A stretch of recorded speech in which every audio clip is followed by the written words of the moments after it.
I'm Deborah Klochko, Executive Director and Chief Curator at the Museum of Photographic Arts. And I want to welcome you to today's Winescapes with Artists. My guest is Matthew Brandt. And so as we're all lifting our glass of wine or juice or water or whatever you're drinking and saying cheers, I'd like to remind you that because of the limitations of technology, it's going to be better with all your videos except Matthew and myself. You should turn your videos and your mics off, and that way the bandwidth will be, I think, a little bit better. And we'll turn them back on for questions at the end. So thank you for doing that. So again, I raise my glass and welcome you. I'm very excited to have Matthew as my guest today. We have had the privilege of including his work in a number of exhibitions over the last number of years at the museum. You were in 2 of our California invitationals, one in 2013, which was Staking Claim. It included work from your Lake series. You were shortlisted in 2015 for the Prix Pictet, and we were able to host that exhibition here at the museum, and your work was part of that. And then you were in the 2016 California Invitational. And considering it's done only every 3 years, well done. And so it's really been great to be able to experience your work in a variety of different ways.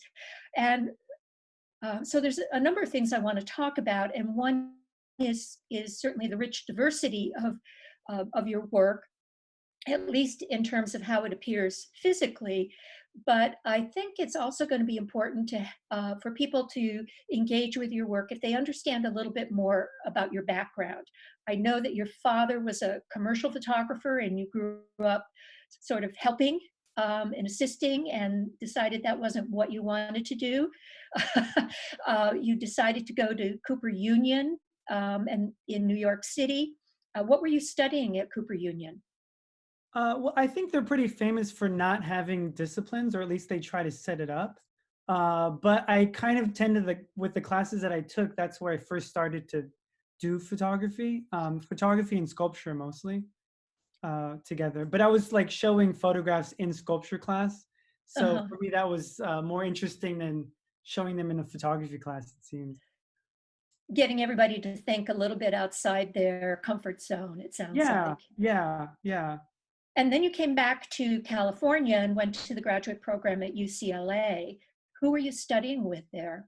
I was studying with Jim Welling, Kathy Opie, and some other influential people for me was Morgan Fisher. He's a conceptual artist, and just sort of a lot of different people. I'm trying to think of all these other people. So I feel like it's been so long now that I've been in grad school, but those are like the main professors I think I had that were continually through. Otherwise, it's sort of just like I had one class with this, one class with that. Yeah. Yeah, Matthew, it gets harder as time goes on, let me tell you. It seems like, yeah, I can't remember what I had for breakfast. Why don't we show a slide? And because I think it's important for people to see your work so that we can talk about it. And the first slide is you. I'll recreate that photo. Yeah. And here, I'll let you pronounce it so that I don't. It's a Hawaiian word. Oh, yeah, Waianae. Waianae. Yeah, that's I've heard so many different weenies, Wai'anaes, but it's Waianae, Waianae. And is that a place, or does that word have a specific meaning? Actually, that is a specific place on the west side of the island of Oahu in Hawaii. So that's essentially like an area on the west side. It's more of the rougher part of the island, you know. And what's your connection to Hawaii? Why Hawaii for this project? Actually, my wife has a lot of family who lives there. and I was taking a lot of trips out there, and I ended up just sort of, after visiting so many times for like a baby's first birthday, or there's all these reasons for being there, I ended up being really intrigued with the tropical forests, and ended up taking a lot of these pictures and then making this body of work from that. So the slide that we're looking at is an installation shot. And for this work, I think it's really important because the sizes are so different and scale is so important to your work as a whole anyway. And why don't you explain a little bit to our listeners what the work really is that they're seeing? Oh yeah, so I guess I mentioned the location of Waianae earlier, but so these are pictures of tropical forests that were taken in Oahu, and I made the prints. They're all sea prints, and I essentially buried them in the ground in Waianae. And so that's the title of the word. It's also the location where these were taken, but also where they've been buried for several months, because since my wife has family in Waianae, they also have land there. And I think the general practice of a lot of my work is about incorporating the material of the subject into the photographic representation. It's kind of like a lot of what I think about in terms of making photographs. And so one way of doing that, and also a way of sort of respecting the land of Hawaii, I thought it would be important, rather than taking stuff from the island, but burying the pictures there and letting, such a Mother Earth dictate some of the composition. And I think Hawaiian culture, they have such a rich relationship with the land.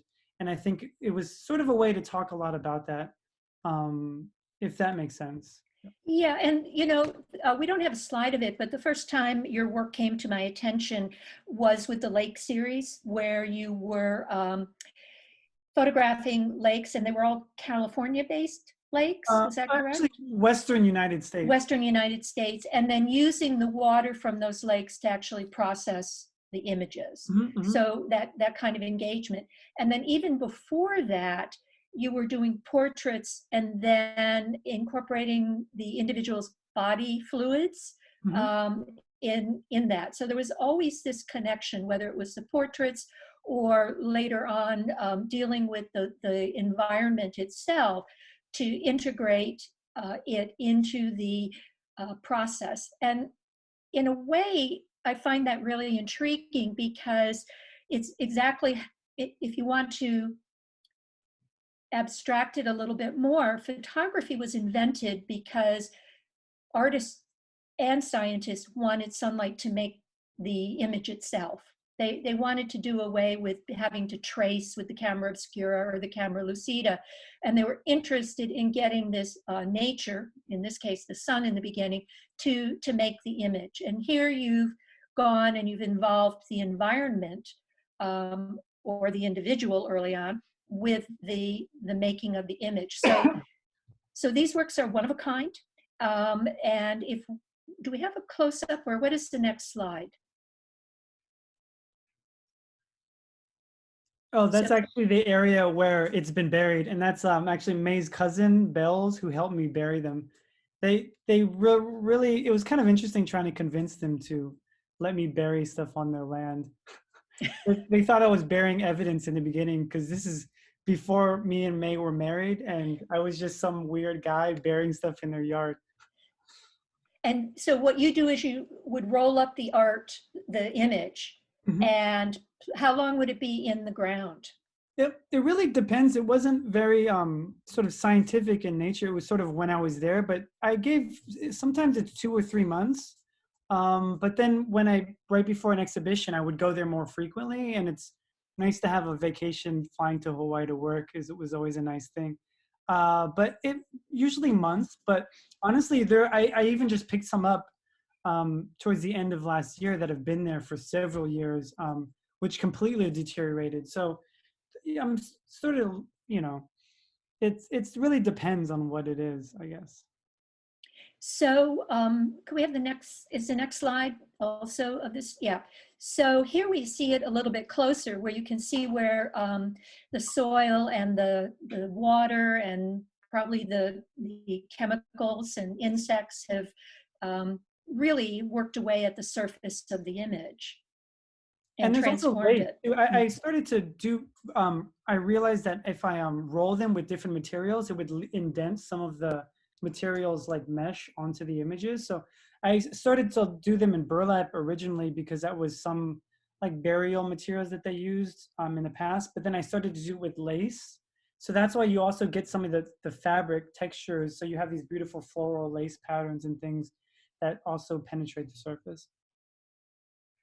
And so so this interest in color is um, throughout much of your work, and this kind of unique quality that you're open to kind of chance, really, as a partner in making your work. Um, do you want to talk a little bit more about the influence of history on your work, the history of photography itself? Because process becomes so much a part of the kind of work that you make. Maybe if we go to the next slide, that might fit into our, well. Oh yeah, this is an installation at the Denver Art Museum of a Wai'anae installation.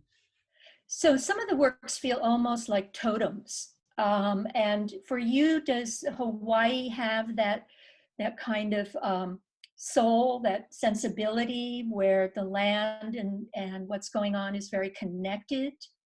Definitely. Yeah. I mean, honestly, it's funny that you mentioned totems because it seems so obvious now when I look back on it. But at the time, I didn't really think about that specifically.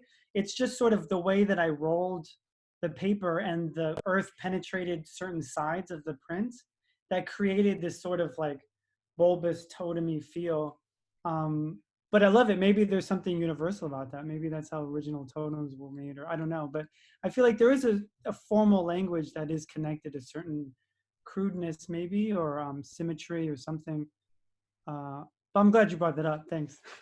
Well, and I didn't know that sculpture was part of what you were studying in school. And there's a sculptural aspect to some of this work when you look at it. It may not be three-dimensional, but again, it has it has a shape that's very different from um, a feeling of a shape that's very different from just painting or photography itself. So this idea of redefining what the medium is also seems to be very, very much a part of your work. So this is a really nice installation. I like this. Oh, thanks. So when we go on to the next image, Bees of Bees. So this was we had one of the pieces from the Bees of Bees, or at least, no, we had a couple of the images from Bees of Bees as part of the Pre-Pictet exhibition. And for me, this work is emotionally very powerful. It certainly is not the color of a lot of your other work, but it's, what it represents and how you made it, and kind of, it sounds like in some ways, if you can share with us how you personally changed in relationship to finding the bees and making this work, and what it means to you. Yeah, I mean, it really just came from an experience of just being on the beach, and it was also during a time, I think this was like around 2011 or something like that. I can't remember, when colony collapse disorder was all over the news, and we were all thinking about this sort of apocalyptic scenario where we have no bees, no fruits, no nuts and stuff like that. And I think that just being on that beach and witnessing all these dead bees along the beach, it was just such a surreal scene.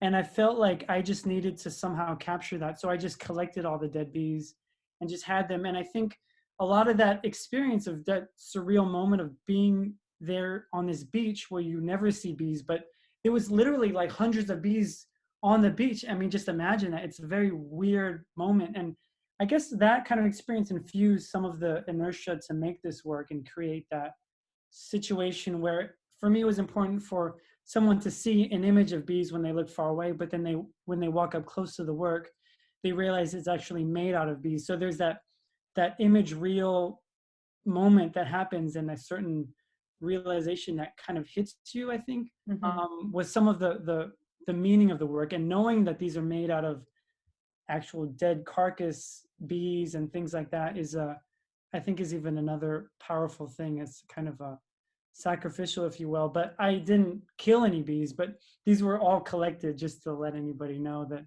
I wasn't going around killing bees. But So just so that our viewers understand, what you're looking at is not a photograph of bee carcasses. What you did is you collected the dead bees and you incorporated them into the emulsion that so you spread on the picture. Is that correct? yeah, so technically it still is photographic in the Right. sense they were gum bichromate prints, and so it is a light sensitive process. But I do make a light like a bee gum bichromate light sensitive gel soup thing to coat the paper. So it is a teeters between, I don't know, adding on and photographic and not, but I think that's okay, you know. Absolutely. You're the artist. You get to. Why don't we look at the next one too? Oh, it's a detail of that same piece, I think. So this is looking up close, so you could see some of the bee carcasses and pieces. And I just will say, as brilliant as this body of work is, it is a conservator's nightmare. Uh, Yeah, I can so, imagine actually. Yeah, no matter how much you think you've made it mhm. on the print, there's always a bunch laying on the bottom of the frame, you know. Yeah, yeah. But I think that's okay. I kind of like it's a part of the work. Everything, you know, When, disappears. and yeah, and it's well, things change, and even emulsions would change over a period of time. So, so yeah. Why don't we go on to the next one? Oh, Oh this is yeah. just another image of actually when I collected I sort of established a pretty good relationship with honeybee farmers, and at one point they would just give me this bucket of bees because I think in the feeding process a lot of bees end up dying, so they ended up handing me a big bucket. So I just had a big pile of bees and I photographed it and then made this picture. But so this one is a photograph of the bees. Oh, yeah, actually, they're all photographs of bees, but the other one I do sort of Photoshop compile like a swarm, but I Got it. did kind of photograph them and then piece them together to make a composition. This one's pretty straightforward, actually, this I think I shot with like a 4x5, you know, and Mm. with like very traditional shot on a backdrop and things like that. Obviously, you can't get much detail. The nuances of bee carcasses isn't really as good as silver or anything.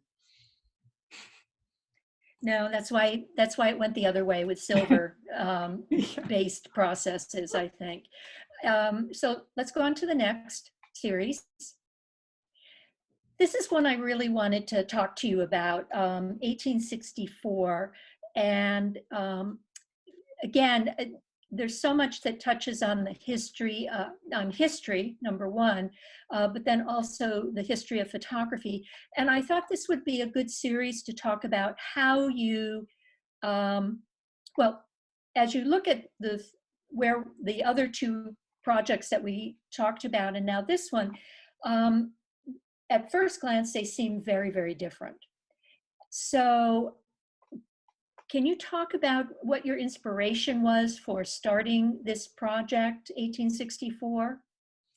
Yeah, I think this actually started with an invitation to do an exhibition at a gallery in Atlanta.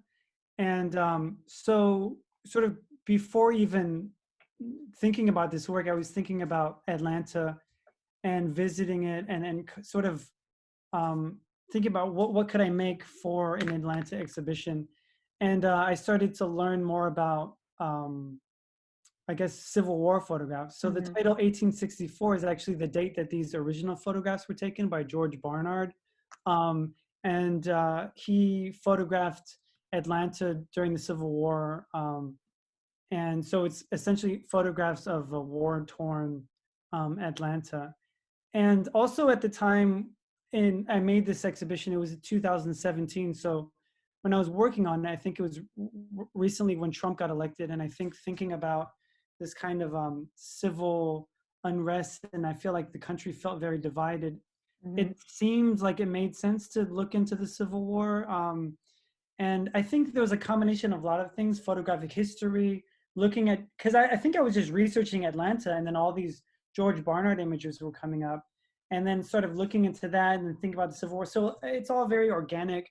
And then, so he was going around photographing with wet collodion plates, but he would later make albumin prints out of them for like more edition-based things or his book and things like that. So I ended up taking his negatives, or not his negatives, the digital files, which actually on the Library of Congress, you could download giant files of these because they're public domain. So I had these beautiful large files, scans of these wet plate collodions, and really started to get into the details and the mistakes. Because I think for his book, he would touch them up and make them perfect, but the scans of the plates, he would have prints on them, scratches, and all this stuff that he didn't fix. So I began to focus more on the sky, on all these images. So I kind of focus on a lot of his scratches. And I think in the sky, it's most apparent where you have a lot of his scratches. And then also thinking about the sky as a subject, it seemed like it made sense too, as a way to sort of appropriate his images. I didn't want to just sort of just print them as is, but kind of try to crop them in and make them my own. And so I also liked, because when I made these prints too, I was thinking about the South. And, albumin prints is pretty much egg whites, silver nitrate, and salt. But I kind of had my own mix, and I added peaches, cinnamon, flour, eggs, butter. And this is the closest thing that I've ever made to a peach pie, because I've never baked before. And so I started to use these ingredients in the process. So there's a lot of mistakes that happen on my end. So my mistakes in printing were kind of blending with some of his mistakes in the scratches and things like that. And I thought that was kind of an interesting play. But so it seemed like it made sense to make peach pies for the South, for Atlanta. And that's kind of in a weird version of what I made for the show. So one of the reasons that the sky is probably so engaging is it for the wet collodion, it's the edge of the glass plate. Mm-hmm. And so since that wasn't where they were where the artist, the photographer wasn't focused, and that's where they're handling it, that's where they're pouring that emulsion on, putting it in the holder to go into the camera. So you're going to end up with a lot more mistakes at that level. And so the choice of square format too seems to be a step away from pure appropriation. I mean, you're dealing with a different format than what he would have used. Yeah, definitely. Yeah. I always love the square format too. You think about like Hasselblad and that kind of genre of photography. How many are in the series? Let's go to the next slide. Altogether, I'm not exactly sure. I know I made a book out of them because when I was in Atlanta, I hooked up with a publisher, Yofi Press in Atlanta, and then we put together an exhibition, which is really nice. It had an essay written by a curator at the High Museum, and so I think there's maybe 20 something. I can't remember exactly, but I was, you kind of get images and you go on a flow, and then the exhibition happens and you're like, okay, I'm done. But yeah, so what I cropped out was I think this was an image of Atlanta train station. So there was all these people on this train being transported in or out of Atlanta. But I think this is, George Barnard followed Sherman's march. So I think this is when the Atlanta was won. So they're probably all northern. Yeah. Let's go to the next slide. Yeah, I love this one. Yeah, this one's really cool. I mean, because you can tell there's some of his marks and my marks come in, but it's really hard to make these pictures out of peach pie ingredients. And I kind of, at some point, was trying to get a perfect print, but you can never really do it. So it becomes about embracing some of the chance operations of the process. So do they smell good, the final prints? They smell good in the beginning. And then after a while, having flour and butter and in the darkroom, after a while I had to do a thorough clean of the darkroom, because I think that, I think at some point I ended up getting rodents and things like that. It was like, okay, this is, but that was way after the series. Next slide. So this is the most recent work that I Uh, know of. yes, yeah. And for me, it ties all of them together in interest, all of your work together in interesting ways.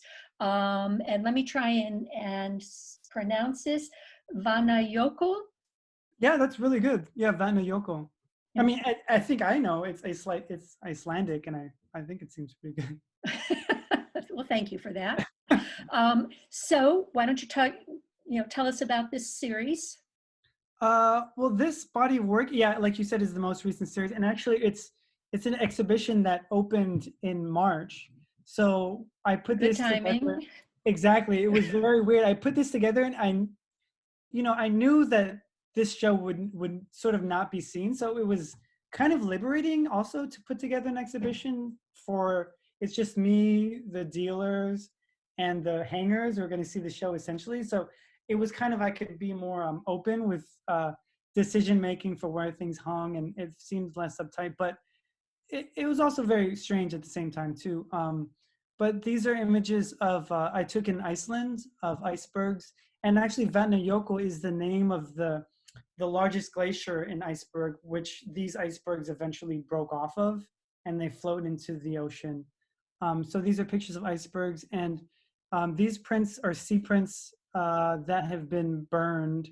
So a lot of the previous works that you mentioned, like Lakes and Reservoirs, the Waianae series, those are works made with sea prints, chromogenic printing process. Mm-hmm. And for me, that's a really beautiful material that I've continued to work with because it kind of represents the kind of end of wet chemical photography, because now, dry photography is the new norm, inkjet, digital and things like that. And for me, chromogenic printing process was, I don't know, it's obsolete at this point. And I feel like I kind of want to work more with that material, or I continue to keep working with it, even though it seems like it's harder and harder to get the materials, but there's something interesting to it. So this is, with Lakes and Reservoirs, we're working with water, with Waianae, I'm working with earth. So it seemed like it made sense to throw in some other elements, like this is with fire. I don't have wind, but I mean, I don't know. Maybe I don't want to force it too much, but so these are sea prints that have been heated, and I have a flamethrower that I burn them. But also to get some of these images, I have a normal image of the iceberg that I took, and then I burn it, and then I photograph it, and I burn it, and I photograph it, I burn it. So it goes through a series of burning and photographing, and I take those different color channels of the different, essentially photographs of this sea print that has been burned and changed and evolved, and I put them together to make one image. So that's where you might see some color variations. And then I make a final sea print, and I burn that. And I think in the burning process, there is a lot of pops, crinkles, and natural undulations that happen in the print, because imagine like this emulsion's crinkling and folding. So you end up with a kind of terrain landscape thing. So I ended up backing that with aqua resin. So they all are backed in a way to hold on to some of that undulations to get to that surface quality. So, I mean, you can't see it digitally, which is sort of unfortunate, but you could just trust me on it, maybe. So you're saying that there's a texture, there's a physical movement on the surface Yeah, of the final print. yeah, there's a lot of blistering and cracking and popping and just natural undulations from the print, and I try to hold on to that as much as possible. And was the choice to do that because, I mean, we think of Iceland as a volcanic country, and it's got the hot springs. And so it really is very raw nature that comes from underground and is very, the hot elements of that. Definitely. I mean, the thermal dynamics was a main reason for doing that too, because they get all their energy. Everything is from the earth, and this hot lava coming up, and it seemed just like a logical thing to continue the hotness. So did you have that approach in mind and said, and Iceland is where I want to go and burn my images of Iceland? Or do you photograph in Iceland, and as you're thinking about it, the pieces come together and you then know which path to go on? Well, actually, this surprisingly first came from visiting Iceland because of like the first time I ever got like a photo job was for the New York Times Magazine. They have this edition, I forgot what it's called, but they hire photographers to go out and record. Mm-hmm. I forgot what it is, but you know, they more like art-based photographers. They Right. capture a place, and they sent me to Iceland. And I think just being there, I started to think more about the thermal dynamics of Iceland. And at the time, we were visiting thermal factories and like thermodynamic plants and things like that. So I was thinking more about it, and I think that's where I learned more about the process of Iceland. And uh, honestly, going there, I didn't really know what I was going to do, and that's a bit nerve-wracking for like a photo job because they want it yesterday, and I was like, yeah, it'll be fine, and just sort of so that's why I originally did that work maybe a couple years ago, and finally this is kind of what I actually made for myself out of it. But it was a story before, but they weren't pictures of icebergs. They're pictures of like other things and done a little bit. Waterfalls and Yeah, yeah. yeah. And I went around with the sound artist, so she was recording the sound while I was, you know, clicking or trying not to click too much. You know, it's like because she can record the sound. So that was actually a nice thing too, just going around very quiet, and she was recording the sounds while I was photographing. So it was a very kind of beautiful experience. And Iceland, it's just so beautiful. Mm-hmm. I was always a bit discouraged to go to Iceland because it's almost too good of a photographic site. You know what I mean? Mm-hmm. Like I didn't want to play Oh, into there's that. another picture of Iceland. Yeah, exactly. Yeah, but Mm-hmm. you know, I mean, I think that's cool actually. I like working with that kind of you know, the cliches. So let's go to the next one. Next slide. Oh, so that's another one of just of a cluster of icebergs. And so again, your sizes vary. I mean, this one is long and vertical. Um, so does the image speak to you and tell you what size and dimensions it wants to be? I think so, yeah. And for me, I felt like I had that liberty because icebergs are different sizes, and I felt like it made sense to make them all varying in different sizes. And I kind of like the effect when you have an exhibition and there's different sized groups. And because I think that it's impossible to find any iceberg that's exactly the same size. So it seemed logical for me to have all these pictures different sizes as well, even though it makes it trickier when printing because you're losing white space and you're thinking about all that. But I think at the end of the day, I really wanted to have them feel different and each feel sort of unique in that sense. So for me, the palette is really interesting. It's almost like a vibrant pastel palette. And when I think of the work we saw from 1864, of course, you know, the historical elements of it and the peach pie recipe certainly lend itself to the warmer, straight warmer tones. But your lakes and reservoirs and the Flint, Michigan work, while they're color, they're not pastel. There's something very different about those colors. Yeah, I mean, I think for me, color is a very elusive thing. It's very if I'm using color, I like to have a reason for it, and usually that is based on the technology that's available. So I feel like I think color has a lot of meaning in and of itself, and I try to use it when necessary. And I think like working with Flint, Michigan, some of the idea was to develop the silver negatives with the water. And you can't really do that with color photography because it's just way too complicated. But silver is such a crude material that you can actually use simple things to make it, because it's a lot easier to make a black and white picture chemically than it is to do a color picture. Because I mean, I don't even know how to make a color picture really on on a chemical level. But that's what makes me so attracted to these chromogenic printing, because it is such a kind of a miracle how they make that. It's a lot of intense, beautiful technology has to do with the layering, all the nuances, color emulsions, and things like that. It's a really magic, I think. So do you have a stockpile of it? No, no, actually I have some, but I printed these at like labs, because now I don't have a color processor or anything like that. And so these I made with the photo lab. And now it's like, there's only like one lab, because the lab I was working with doesn't do it anymore. And so it's become more and more difficult to do them, which I think is kind of makes me want it more in a way, you know, in a strange way. But when I first started making chromogenic prints, it was about its obsolescence. And like the lakes and reservoirs, I assumed that I would stop when I could no longer get the C print paper. But surprisingly, I could still get it several years later. I honestly didn't expect that it would work like this, but I think a lot of it has to do with maybe old school cats like that, like me, holding on to that kind of photographic technology. So I just saw online I don't know if it was Dwell Magazine or A&D, but a collector in Los Angeles showing their interiors, and there was one of your works on the Cool. wall. I didn't see it. Which one was it?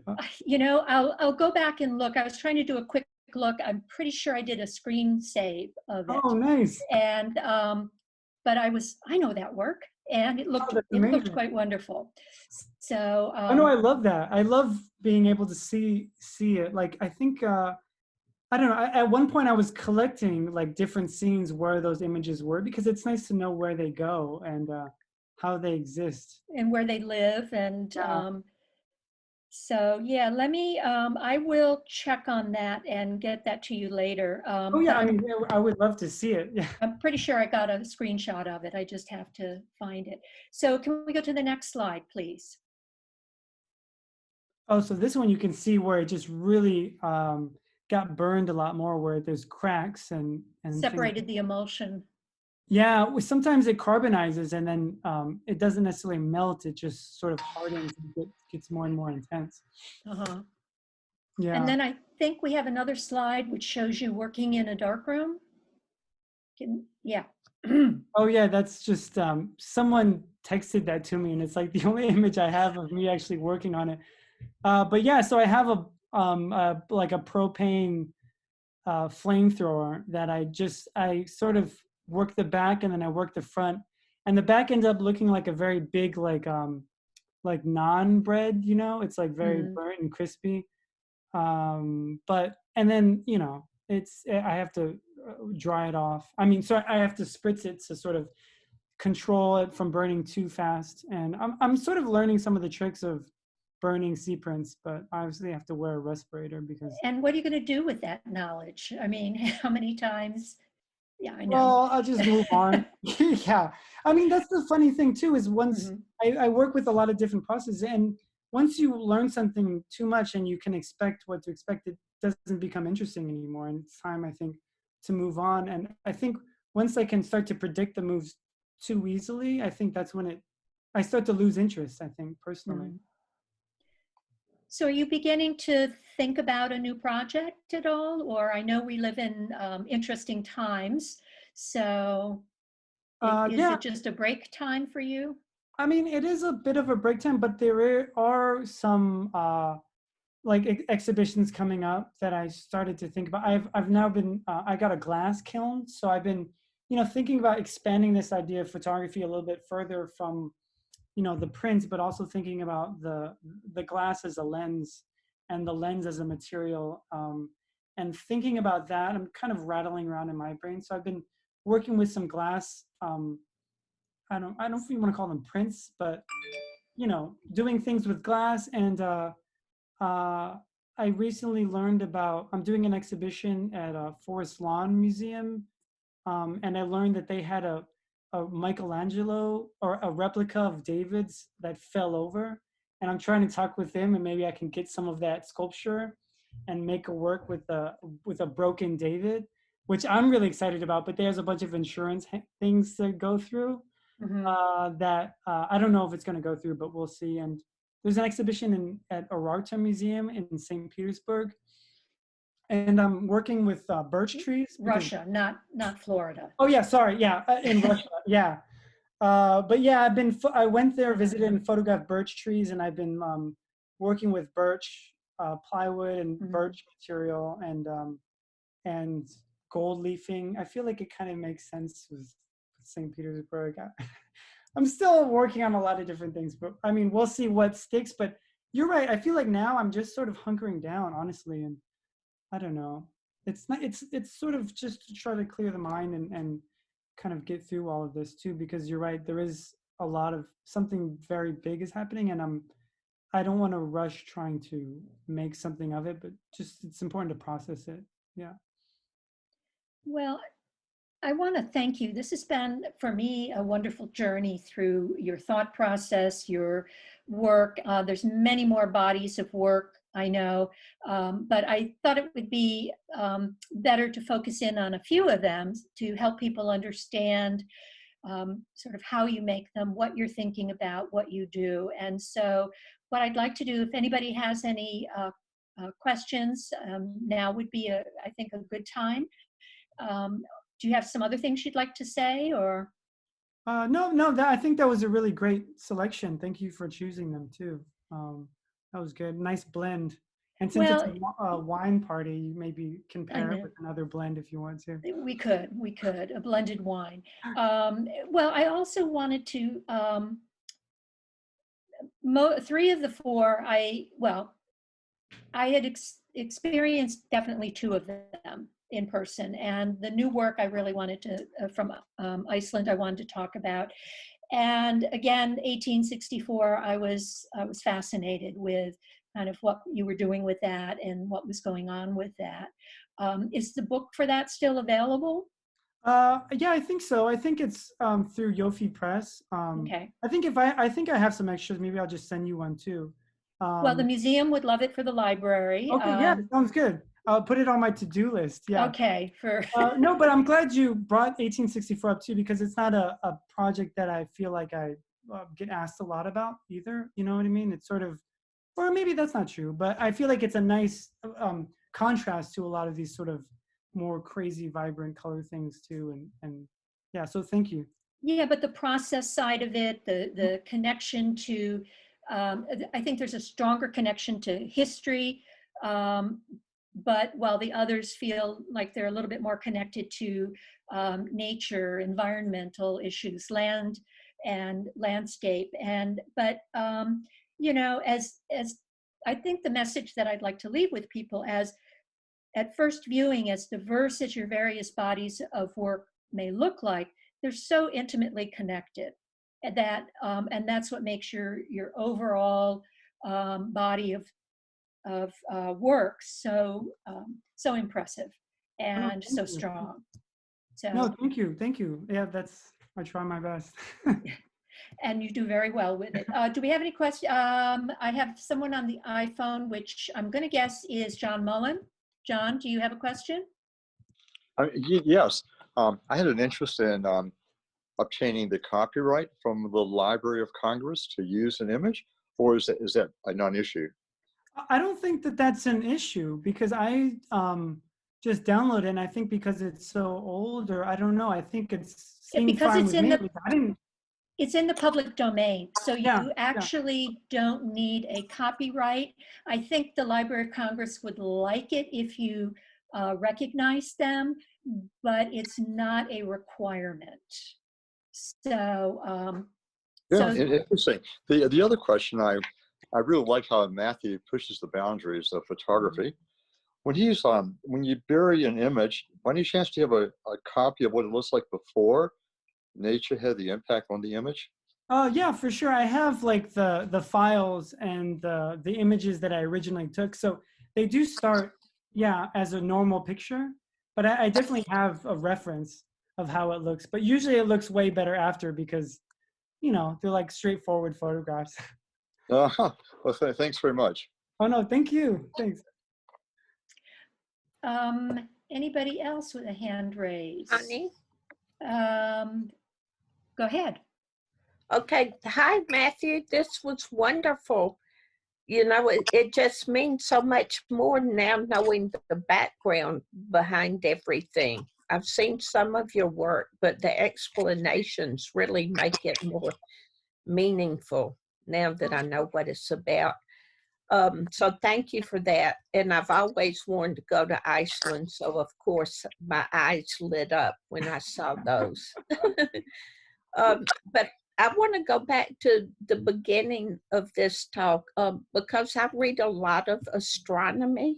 I'm fascinated by it. I read Neil deGrasse Tyson and Michio Kaku and all of the people you've heard of. And so I was wondering what you're doing exactly with them, Matthew, that I could be looking at on the internet or whatever.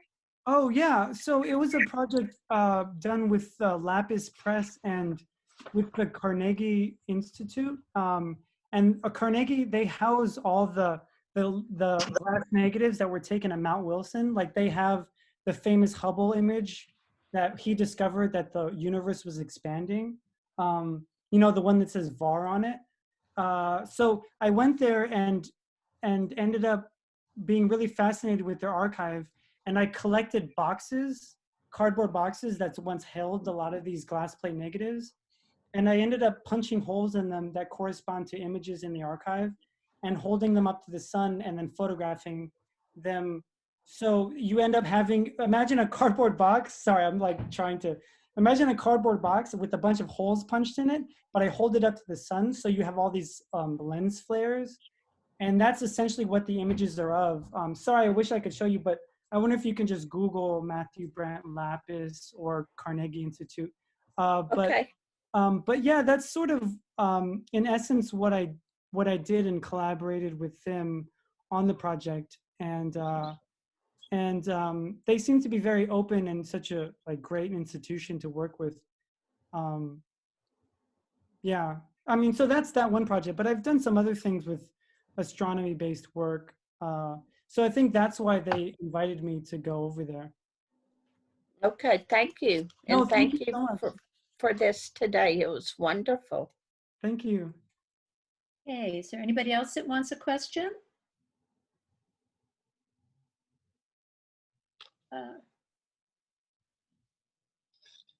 No? Okay.